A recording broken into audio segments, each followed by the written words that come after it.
It's a day ending in Y. So what does that mean? Zack Snyder is announcing that he is doing a director's cut for Rebel Moon. You know, the movie he had total creative freedom on. Cause I've been living life right like I could just die any minute. Don't pull right down the side. Hi everyone, my name is Jacob Airy. Welcome to the StudioJake vidcast where I talk about all things pop culture. Be sure to like, share, and subscribe. If you're watching on YouTube, ring that little bell so you get notifications when I post a new video, and consider becoming a channel member. Look, I gotta respect Zack Snyder's hustle. I mean, I don't respect him as a filmmaker because he's only done, you know, two decent films his entire career. Otherwise, it's just the same old, same old, same old over and over again. But I respect the hustle. He managed to create a cult of personality around his filmmaking, and he is repeating the director's cut thing for his two-part sci-fi epic Rebel Moon. So this is according to Reset Era. Zack Snyder's Rebel Moon director's cut will finally hit Netflix in August, the streamer announced on Tuesday. The film also will have new titles. Rebel Moon Part 1, A Child of Fire, so like the Hunger Games, is now Rebel Moon Chapter 1, Chalice of Blood. And the director's cut of Rebel Moon Part 2, The Scargiver, is called Rebel Moon Part 2, Curse of Forgiveness. Both will be streaming on Netflix on August 2nd.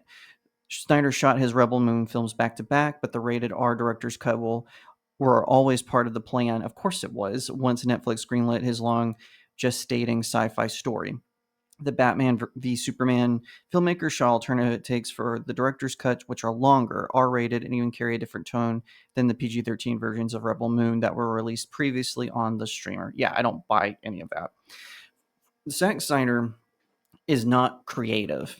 All he does is he takes what other people have done and then makes it more realistic, mixes in his VFX, and then boom. Now, I used to say that despite his terrible ability to make films, he at least was a decent VFX director. I said that in my reviews of Man of Steel and Batman vs. Superman.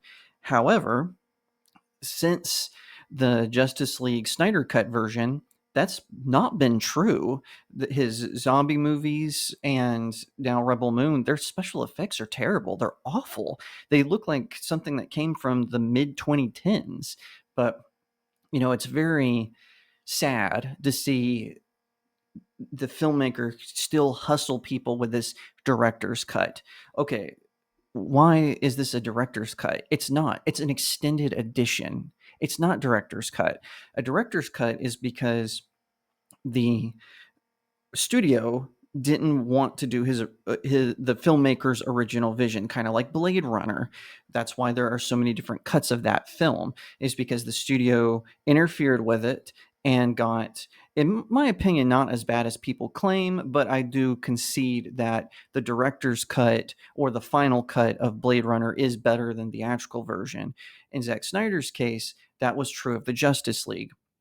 He made the movie, and I will concede it's a little better than Joss Whedon's version, but not that much. And he extended it. And of course, he lied. He famously bragged that his cut was finished. It just needed a little bit of editing. But then as soon as AT&T, who at the time owned Warner Brothers and HBO Max, got a hold of it and wrote him a blank check, he spent $60 million recutting it. So it wasn't done. He lied. He's a liar. Let's be real about that. And now we're seeing him repeat this hustle with Netflix. Netflix gave him total control over this film. Their one request was that the original version that streamed be PG-13. That's all they requested of him. But he ultimately didn't want to do that. So he's doing this extended edition, which is no less than that. It is not a director's cut. He had full control over Rebel Moon, and it clearly shows because both parts are awful. And now he's going to do a director's cut, which has alternative takes. The tone is different, blah, blah, blah, blah. It's going to be the same movie, just like Justice League was. The only thing was, I mean, I remember they were blaming Joss Whedon for putting the Amazonians in metal bikinis in their fight at the beginning of the film, and then in the Snyder cut, they're wearing the exact same thing. of course, no one pointed that out because it's Zack Snyder, but I digress on that. I just think it's so pathetic that he's kind of becoming what M. Night Shyamalan became for a while. He's becoming a one-trick pony. He's currently trying to build out 2 different franchises for Netflix, his zombie ones. So, he's got the Army of the Dead, Army of Thieves.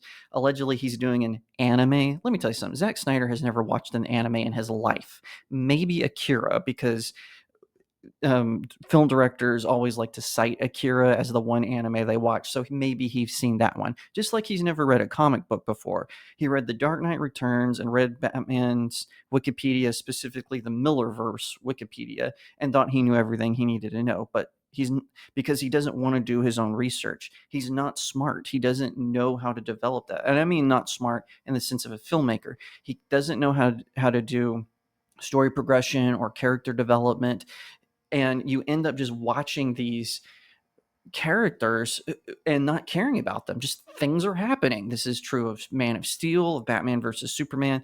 The only character you care about in Batman versus Superman is Wonder Woman, because she's the only one who's more like the source material. Now that changes in his cut of the Justice League, because he had her vaporize a guy and destroy a villain right in front of children. Now, I'm not saying Wonder Woman does not end permanently a villain. She has done that in the comics, but not in front of children. Who Wonder Woman is very protective of children, hence why she does the things she does.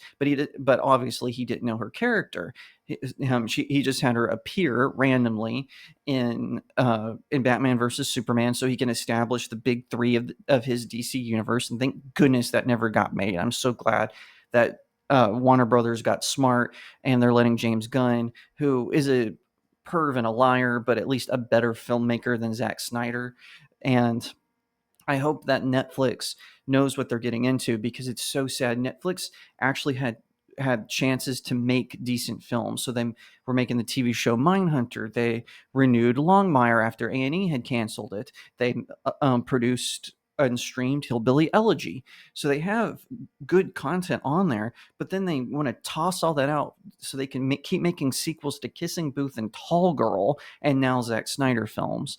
And I just hope they're buckling up, because Rebel Moon, don't forget, Rebel Moon was originally Zack Snyder's pitch for Disney to make his Star Wars movie, but they laughed him out of the office, which Netflix should have done. So he had to change it and make it his whole new thing, so he had to steal from Harry Potter and Lord of the Rings and Star Wars, and then he kind of just meshed them all together, only to create this modge of a movie that makes no sense. And so it is so sad to see people like lose interest in him. Like, I made fun of the poster that he put up announcing the director's cut.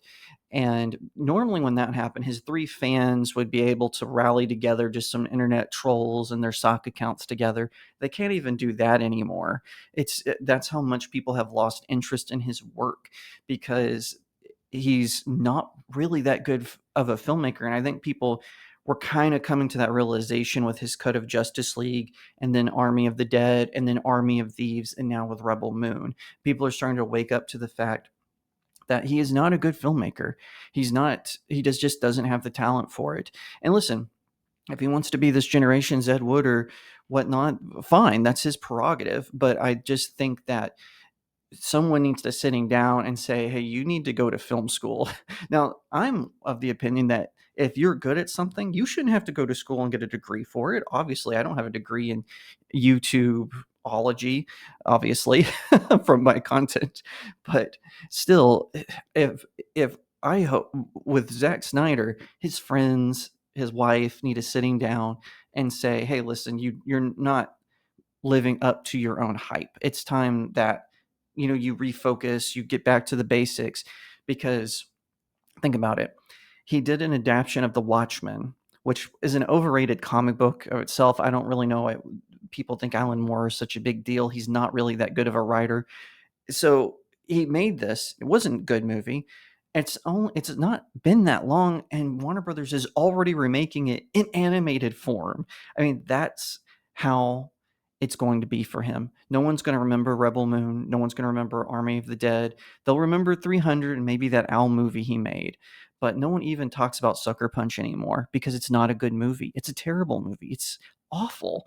And the only way they're going to talk about his DCEU is to compare it to what's going to come later. It's going to be the same for anything that comes after a Zack Snyder film. If you like that video, be sure to give it a like, share it out to all your friends, leave me a comment, tell what you think, and subscribe. If you're watching on YouTube, ring that little bell so you get notifications every time I post a new video. And consider becoming a channel member where you get all kinds of perks. If you don't want to support me on big tech, you're watching on YouTube or some other video sharing platform, that's okay. Click on the link to my locals. It's in the description. You can give me tips for the articles I post there, or you can sign up for a monthly subscription. You can also support me by checking out my novels. This is the newest one, Blessed Child. It's a fantasy romance novella. Definitely head on over to Amazon where you can get it in paperback, hardcover, or ebook formats. Once again, thank you so much for watching, and I'll see you next time right here on StudioJake.